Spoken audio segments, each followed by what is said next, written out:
Les fórmules d'Einstein varen predir l'existència d'uns objectes tan increïbles que el geni es va negar a acceptar-ho. La discussió sobre si podien existir cossos tan extrems en tanta gravetat que ni la llum en podia sortir va durar dècades i va donar lloc a una divertida i famosa aposta. I és que els forats negres desafien tota lògica i marquen una de les fronteres del nostre coneixement.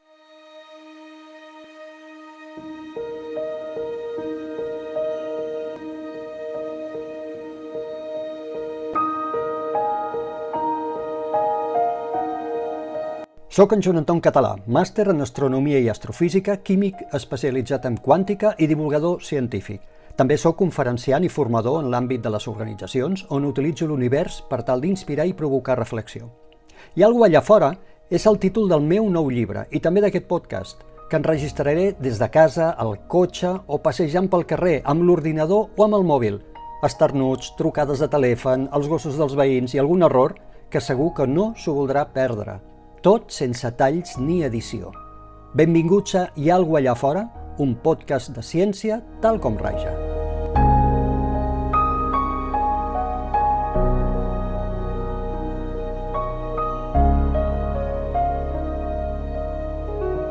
Episodi 17. Forats negres, les bèsties de l'univers.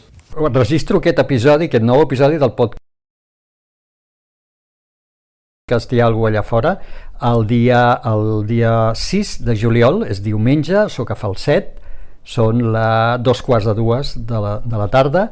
La veritat és que fa molta calor, però l'avantatge del clima aquí és que la que et poses a l'ombra estàs força bé, perquè és molt sec, és una calor molt seca, i per fer-vos una mica d'enveja soc a punt de baixar a la piscina comunitària, que s'hi estarà de conya. Però abans enregistro aquest podcast amb la meva disciplina que em marco perquè intentar que cada dilluns o, si més no, a començaments de setmana pugui publicar-se. I avui porto un tema que també m'heu demanat, però és dels que més se'm demana quan faig conferències de divulgació, perquè no només el públic adult, sinó també el públic infantil, fins i tot, que són els forats negres.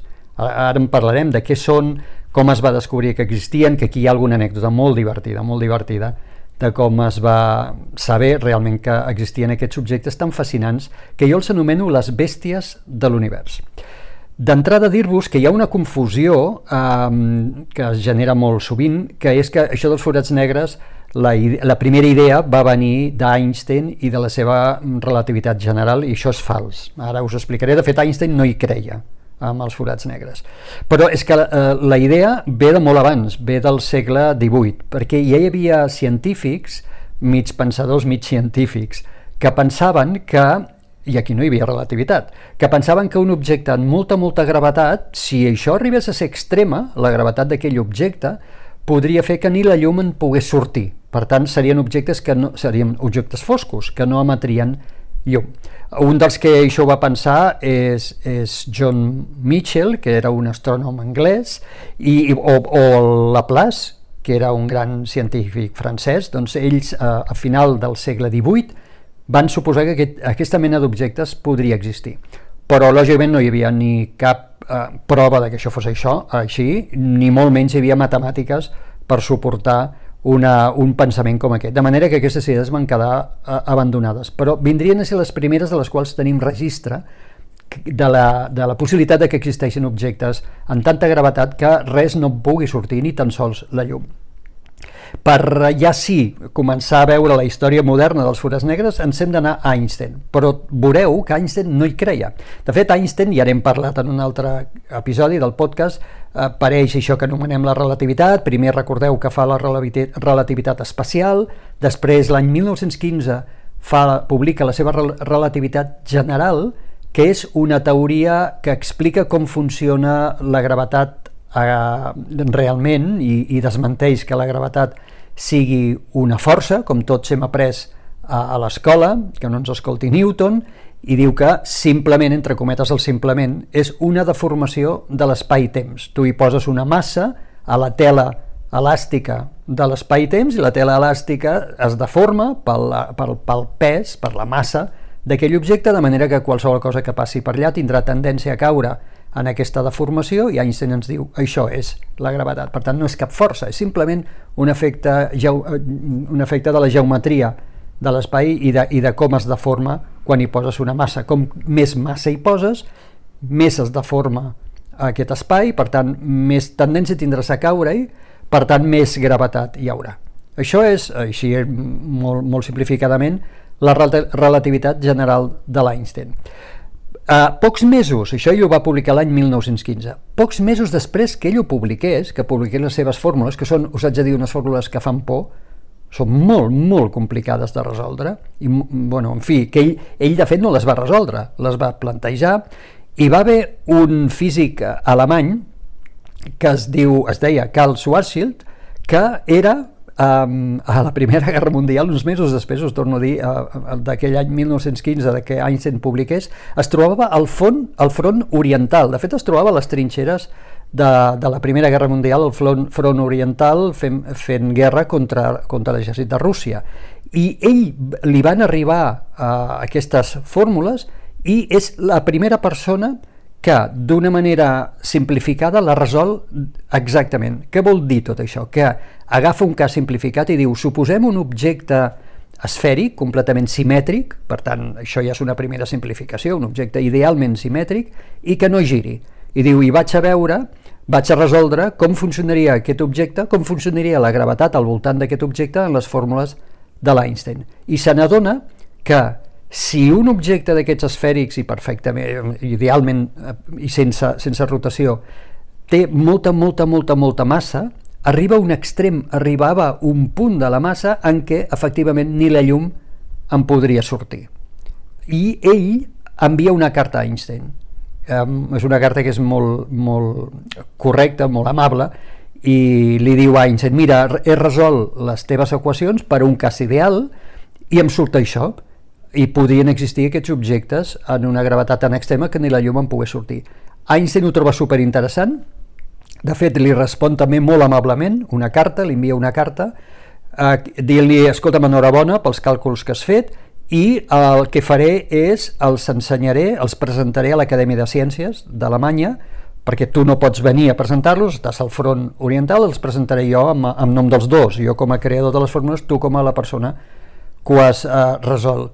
Lamentablement Schwarzschild això ja no ho veurà perquè morirà. Uns mesos després també de tot això morirà al front oriental, sembla que d'una epidèmia, d'una malaltia, no pas d'una bomba, però sí d'una malaltia associada, suposo, no?, a tot l'entorn aquest de la guerra.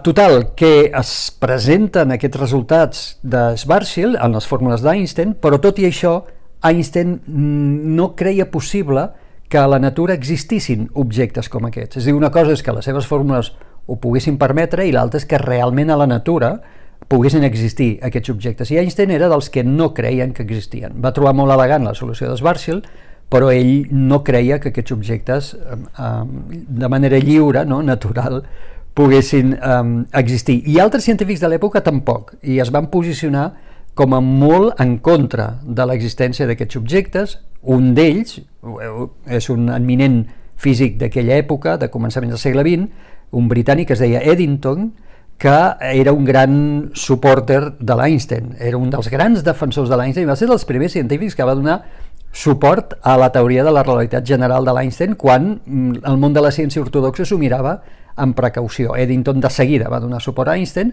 però en aquest cas també va donar suport a Einstein i va dir, jo igual que Einstein penso que aquests objectes no poden existir. Són tan increïbles, és tan difícil pensar en què puguin existir, i a més hi havia una cosa que els posava a la defensiva i que era, com dimonis, la natura crearia objectes així. O sigui, quin seria el mecanisme natural en què es poguessin crear aquests objectes tan extraordinaris? I com que en aquell moment no es podien ni imaginar els mecanismes que els poguessin crear, doncs es van posicionar en contra de l'existència real. I això va continuar durant molt de temps, molt de temps. Estem això a la final de la dècada dels 20 i, de fet, durant molts anys, i veurem que molts anys, hi haurà encara científics que estaran en contra i no hi haurà una evidència real de la seva existència fins ben entrat, passat meitat del segle passat. Ja us dic, un dels principals problemes era pensar quins mecanismes hi podria haver a la natura que poguessin agafar un objecte, comprimir-lo de manera extraordinària perquè la seva gravetat fos tan extrema, una gravetat, una massa concentrada en un punt molt petit, de manera que la gravetat al voltant d'aquell punt fos tan extrema que pogués fer que ni la llum en pogués sortir. Fixeu-vos que aquí el truc és concentrar massa en un petit espai, en un petit punt.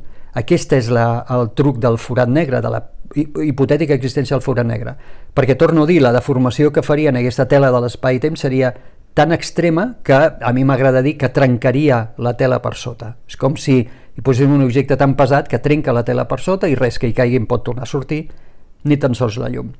Però ja us dic, no es coneixien ni es podien imaginar quins fenòmens podrien provocar aquesta gran compressió de la matèria. I aquí hi haurà algunes contribucions, sobretot a la dècada dels anys 30 del segle passat, que començaran a decantar la balança cap a, potser sí que podrien existir els forats negres, que per cert no es deien forats negres, aquests hipotètics objectes no tenien aquest nom, després veurem que es va crear molt després, i els anomenaven singularitats de Schwarzschild. Quan en física escolteu una paraula que porta el mot singularitat, ho podeu traduir a no en tenim ni idea. Per tant, aquests objectes en deien singularitat de Schwarzschild. I a la dècada dels 30, us deia, hi va haver algunes contribucions que van començar a fer sospitar que potser podrien existir, o com a mínim que podien existir els mecanismes de comprimir matèria que podrien crear forats negres. La primera gran contribució que us comento és la d'un grandíssim físic indi que es deia Chandrasekhar, que finalment se'n va anar a estudiar i a investigar al Regne Unit i després va acabar als Estats Units, però la qüestió és que aquesta persona, aquest físic, va deduir que hi podrien haver etapes de la vida final d'un estel, imaginem-nos un estel com el Sol, doncs que hi podria haver a les etapes finals d'aquest estel, quan l'estel acaba les seves reserves nuclears per fer la fusió nuclear i poder mantenir a ratlla la gravetat que el pressiona, la gravetat fa en un estel, el pressiona perquè es col·lapsi cap a l'interior, l'estel aconsegueix viure durant milers de milions d'anys en equilibri gràcies a l'energia que genera dins amb la fusió nuclear, però Chandrasekhar va fer uns càlculs i va dir, bé, quan un estel d'aquests, com el nostre Sol, acabi, ja no pugui sostenir, perquè no tingui combustible, la fusió nuclear, la gravetat es tornarà la reina de tot això i pressionarà ja sense oponent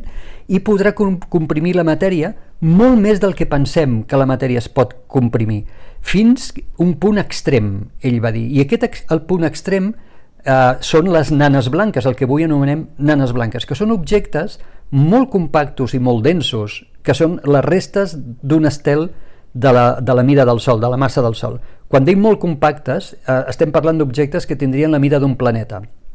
La mida d'un planeta Terra, però venen de la mida d'un Sol. Dins del Sol hi podem posar 1.300.000 terres. Per tant, és un fenomen, un objecte absolutament comprimit i molt calent.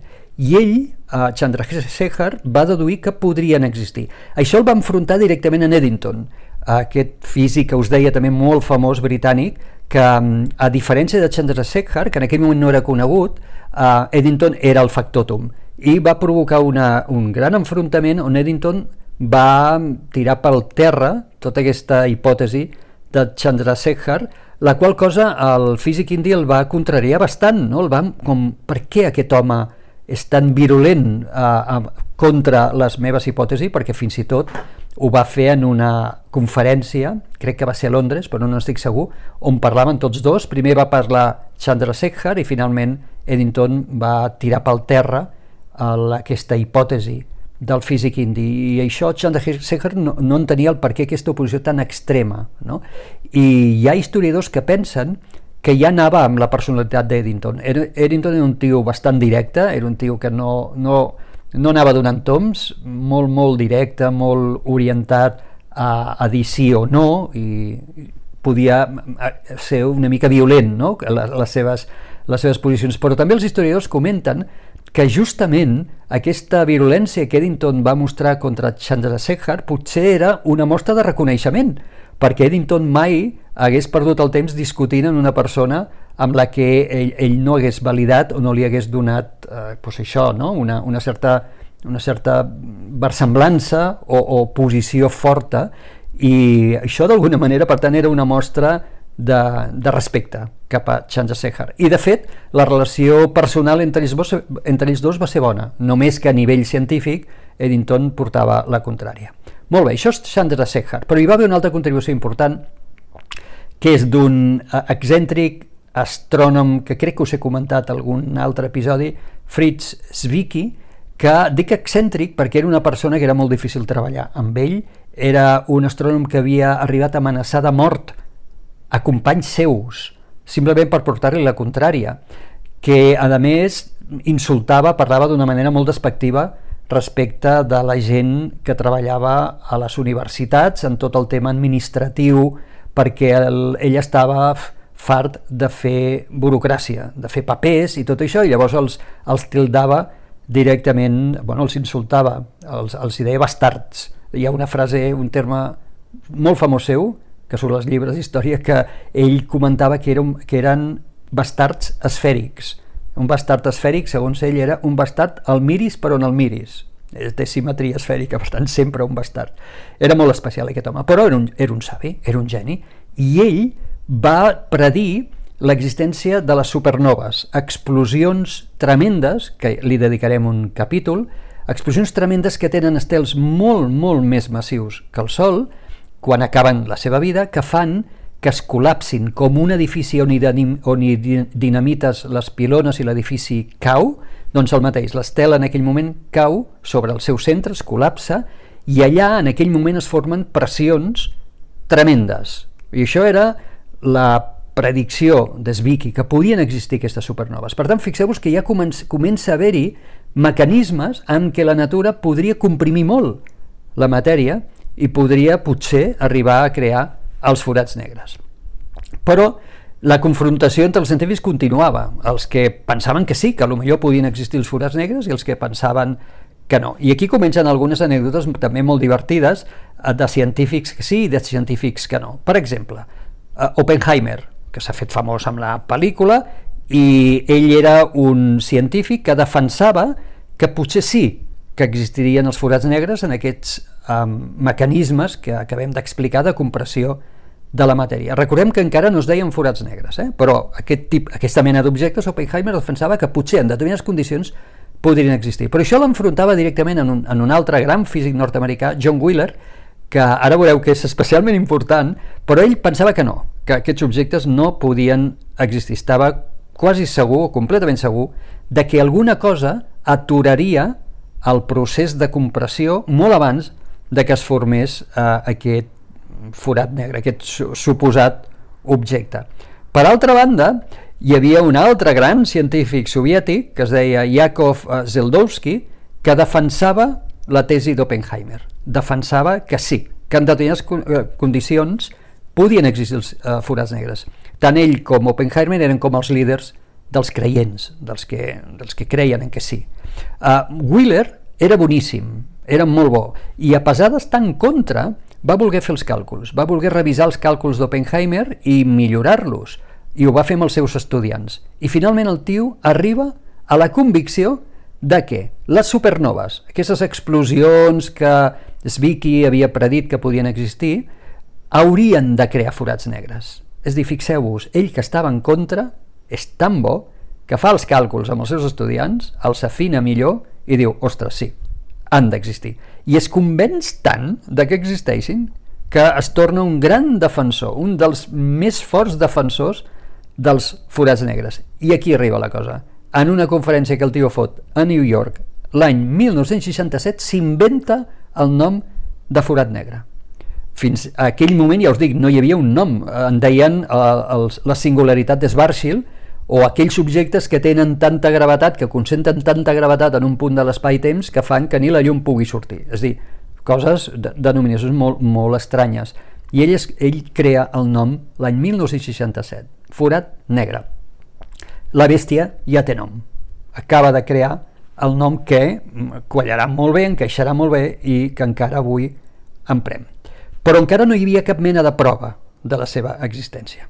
Faig aquí un parèntesi per explicar-vos què és, com és un forat negre, i després continuarem amb com descobrim que finalment sí que existeixen. D'entrada, forat negre, recordem, és un lloc, fixeu-vos que no anomeno ni objecte, és un lloc de l'espai-temps, de la tela de l'espai-temps, on s'hi concentra tanta massa, s'hi concentra tanta massa allà, que la deformació que crea aquesta massa en l'espai-temps és extrema, de manera que res que hi caigui pot tornar a sortir, ni tan sols la llum. Això seria com la definició simplificada del que és un forat negre. Com seria un forat negre? A partir de les fórmules de la relativitat general, i el primer, recordeu que les va aconseguir resoldre va ser Schwarzschild, per un cas perfecte, ideal, doncs els forats negres tindrien una mida, un radi, aquest radi n'anomenem el radi de Schwarzschild, en honor del físic alemany, que seria la mida del forat negre. Tindrien un horitzó d'esdeveniments. L'horitzó d'esdeveniments és el punt de no retorn. És el lloc que si tu travesses ja no en surts, ni que siguis llum, que seria aquest radi. El radi de Schwarzschild doncs, dibuixaria un horitzó d'esdeveniments. Lògicament, en aquest horitzó d'esdeveniments no hi ha cap cartell que et digui benvingut a l'horitzó d'esdeveniments. Si dones un pas més ja no en sortiràs. No? Això no hi ha un cartell, però seria l'existència d'aquest punt de no retorn. Qualsevol cosa que es trobi per fora, que encara no hagi entrat dins de l'horitzó d'esdeveniments, si porta suficient velocitat, potser pot escapar. I la llum hi escapa justet, des de fora de l'horitzó d'esdeveniments. Per un cop passes dins, ja res, no pot escapar i quedaràs atrapat dins del forat negre. Què més té un forat negre? Un punt central. El punt central l'anomenem singularitat. Recordeu, singularitat en física igual a no en tenim ni idea. El punt central d'un forat negre no el podem explicar. No tenim cap física, ni tan sols la relativitat general, ni tan sols la quàntica, res, que pugui explicar què passa dins, en el centre d'un forat negre. És a dir, veiem la matèria que queia dins del forat negre, traspassa l'horitzó d'esdeveniments, ja no en podrà sortir, continua caient cap al centre, cap a la singularitat, però què li passa allà? No ho sabem. Què li passa a la matèria quan és dins un forat negre? No en tenim ni idea. On va petar? No en tenim ni idea. Res.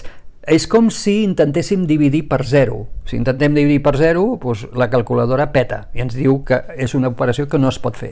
Doncs el mateix. Cap de les nostres físiques pot predir què passa i què li passa a la matèria, o en general què li passa a la natura en el punt central del forat negre. I així és un forat negre. És que al final és molt fàcil. Té una mida, té un horitzó d'esdeveniments i té un punt central que anomenem singularitat.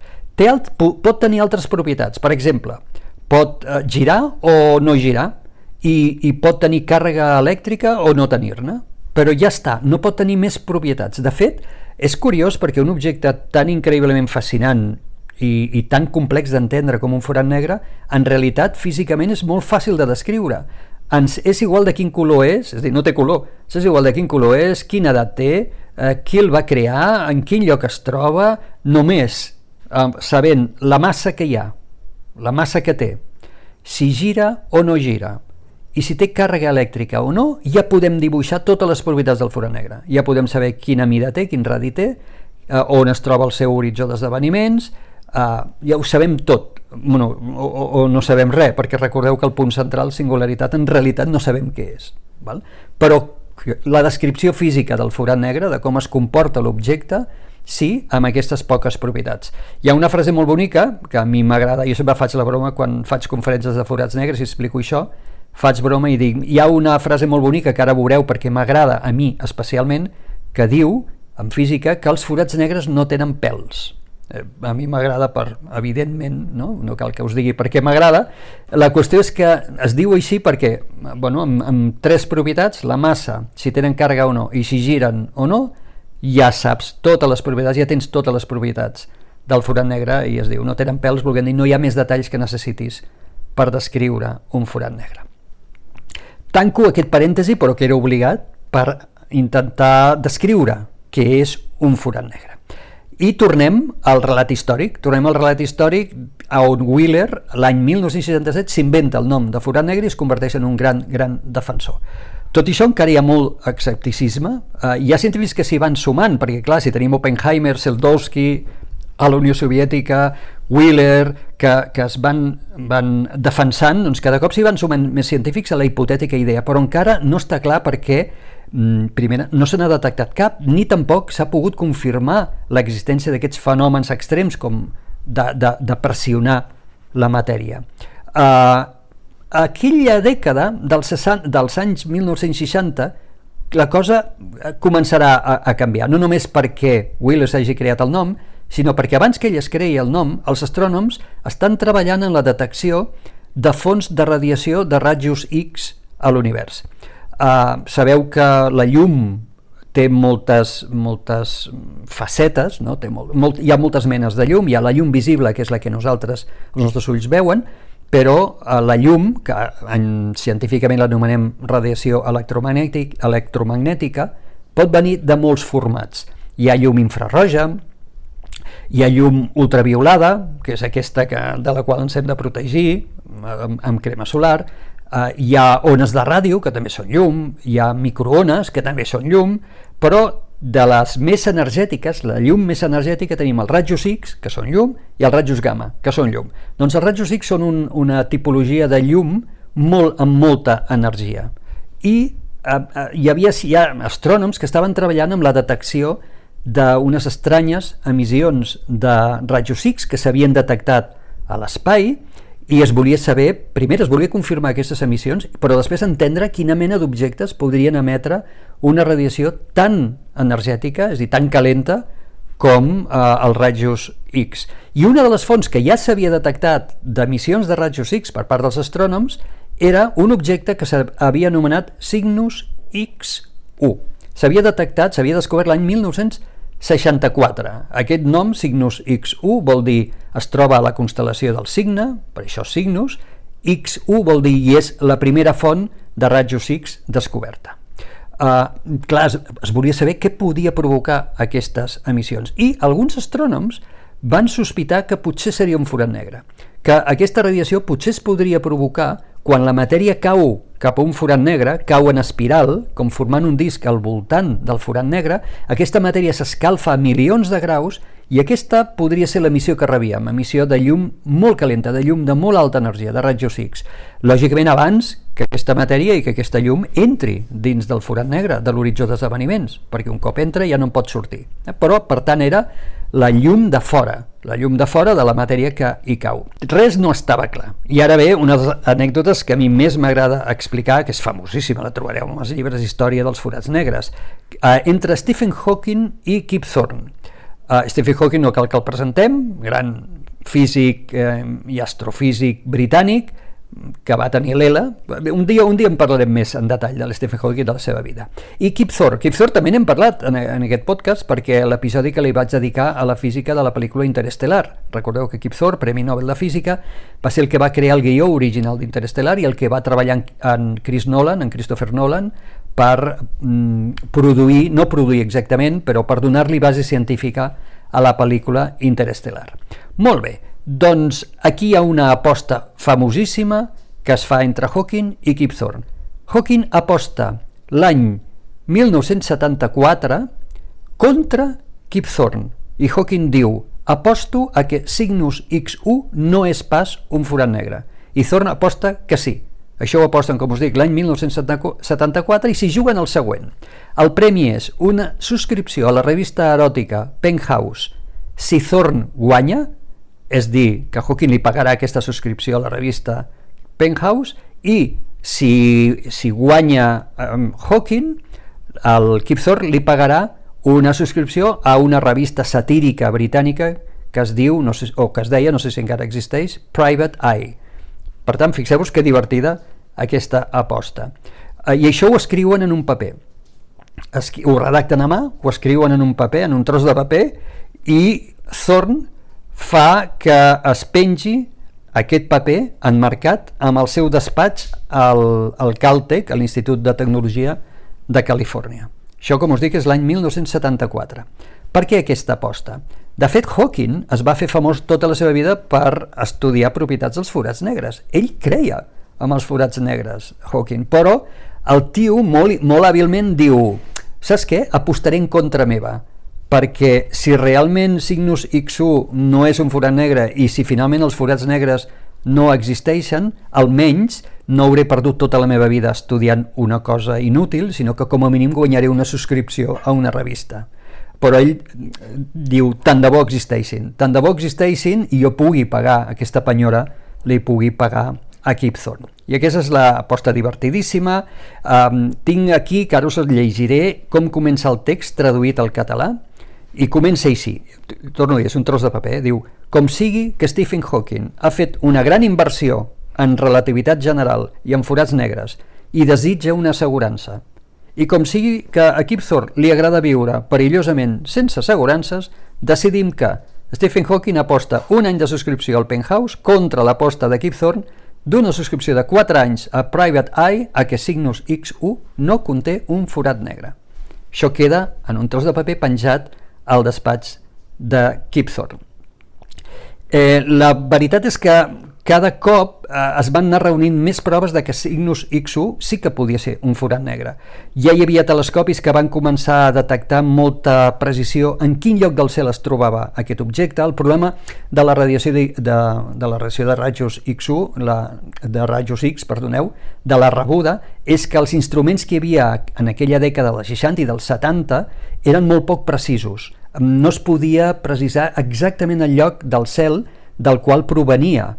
Se sabia la regió, més o menys per aquí, però no del punt exacte. I clar, això era un inconvenient molt important per intentar després, en telescopis òptics, intentar veure qui hi havia en aquell punt i poder deduir quina mena d'objecte podia estar emetent.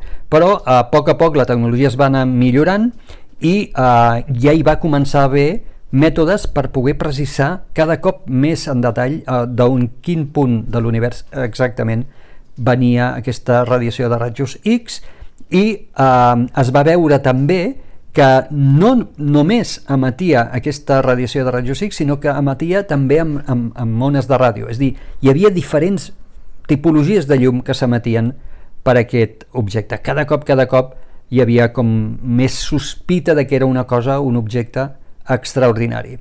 Els telescopis òptics finalment van poder afinar a partir de que es cartografiés d'on venia la radiació de rajos X i van poder veure que en el lloc d'on venia hi havia un estel i es va deduir que la font aquesta de rajos X havia de ser un objecte company en aquest estel. Coneixem, de fet, molts estels, més del 50%, a l'univers que viuen en parella. El nostre Sol seria una excepció, el nostre Sol viu sol.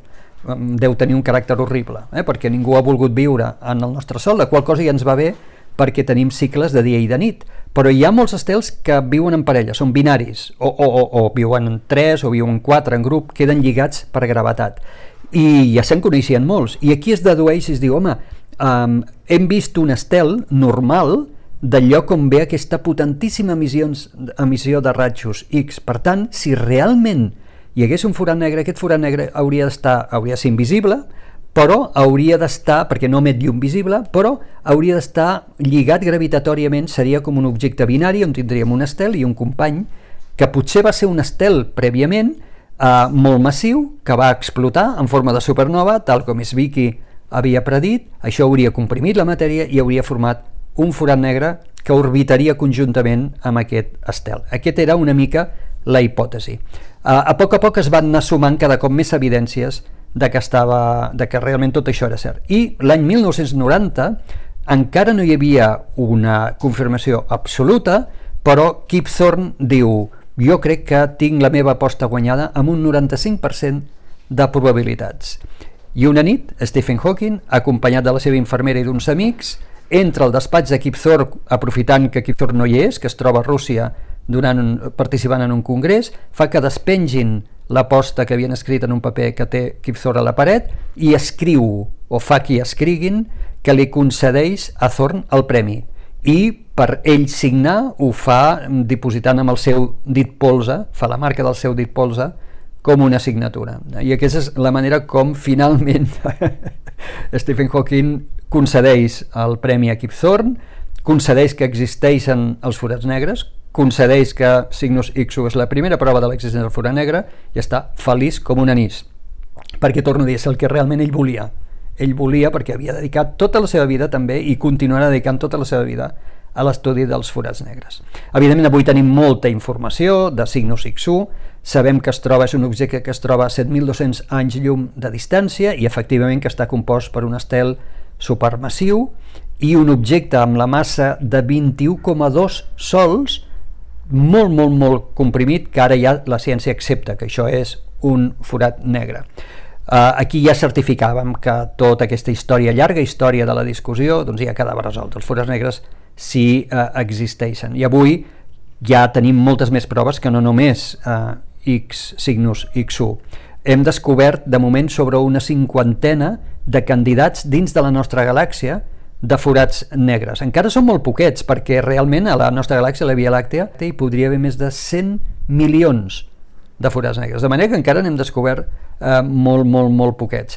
Avui tenim diferents formes de descobrir-los, també mitjançant les ones gravitacionals, que serà un altre episodi d'aquest podcast. Ones gravitacionals no és llum, no és radiació, és una vibració de l'espai-temps, és com una ona directa, una pedra que cau en un llac, i això fa que es propagui una ona.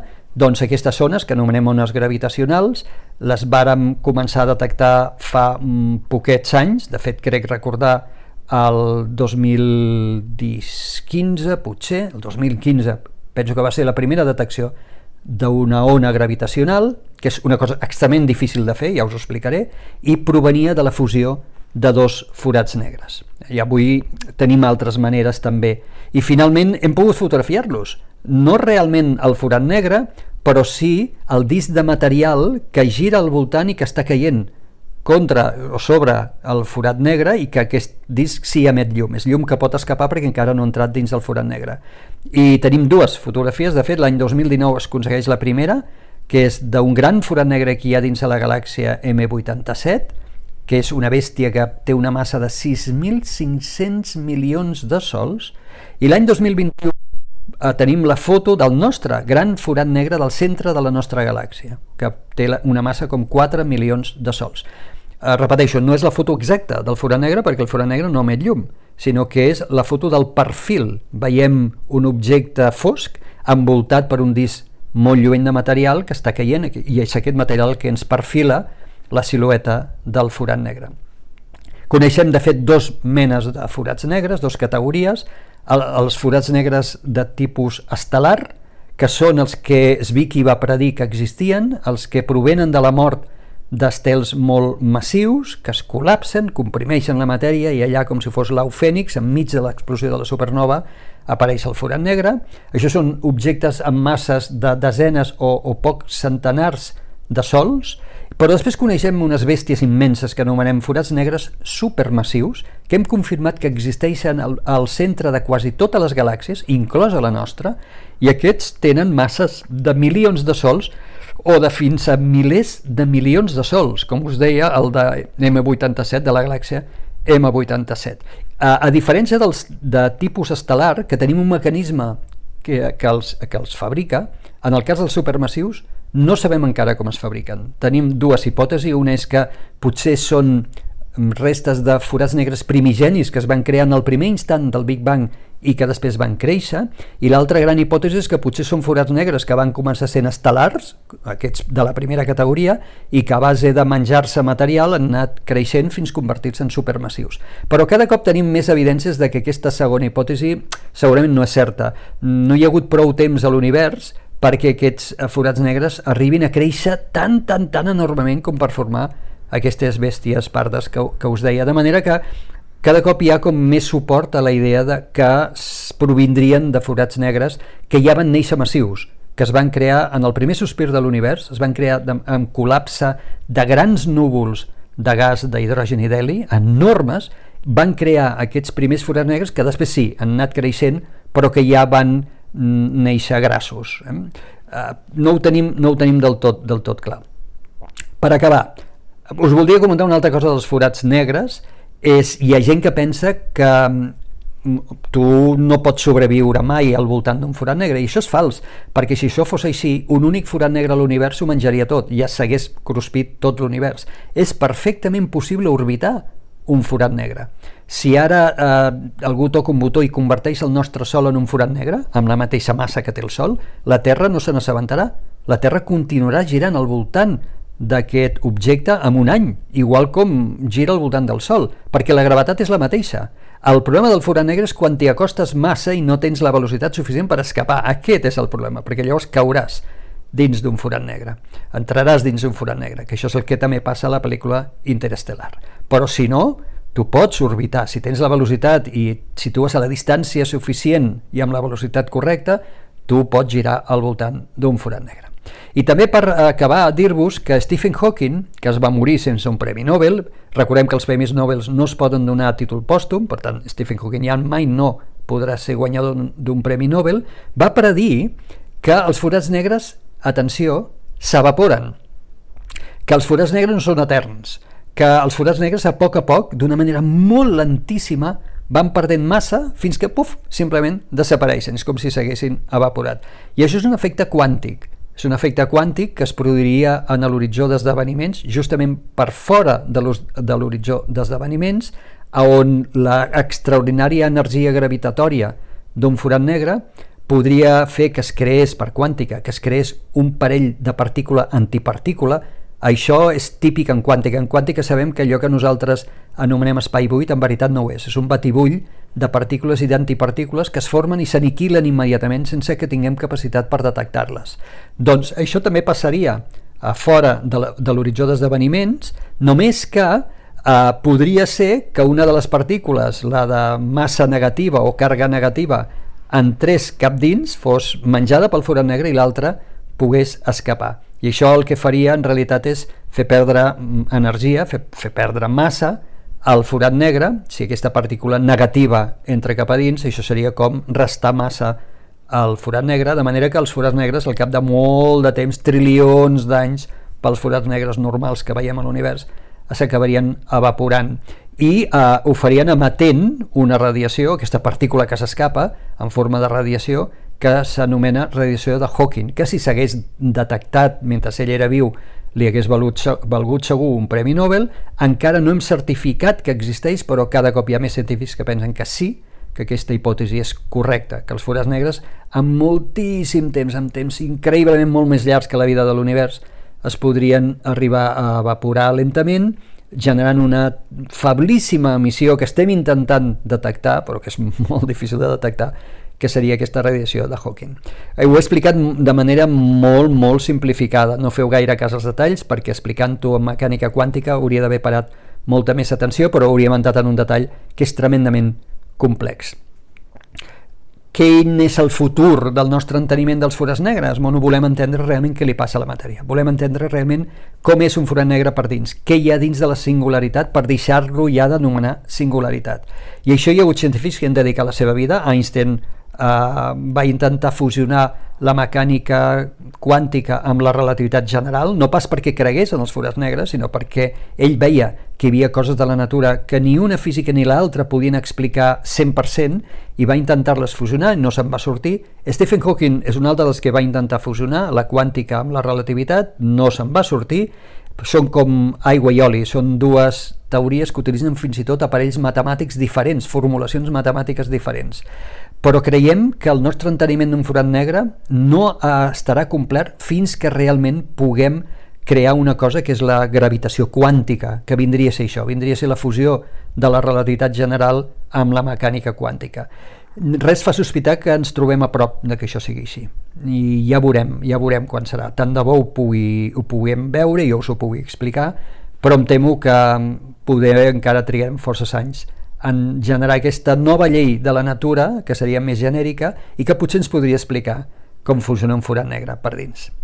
Doncs això és tot, espero, com sempre, que us hagi agradat. Igual us he generat més preguntes que respostes, però això ja m'agrada fer-ho, i fer funcionar les neurones en aquestes coses penso que és fascinant i que ens allunya una mica de tota la merda que tenim amb el nostre món, que tenim moltes coses que ens fan perdre interès, ens fan perdre, no? I ens entristeixen, i de tant en tant paga la pena vagar, no? Viatjar amb l'imaginació per l'univers, perquè hi ha coses molt fascinants, i això dels forats negres crec que ho és.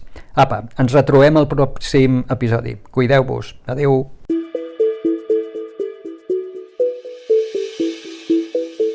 Espero que us hagi agradat aquest contingut.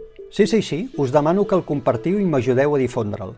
Si voleu més detall sobre les temàtiques tractades, podeu consultar alguns dels meus llibres o els continguts que genero amb els mitjans de comunicació amb què col·laboro. I recordeu que em podeu fer arribar peticions de nous temes a través de les xarxes socials. El meu perfil, tant a X com a Instagram, és @estelsiplanetes. Moltes gràcies per escoltar-me i us espero en el pròxim episodi del podcast Tal com Raija, hi ha algú allà fora?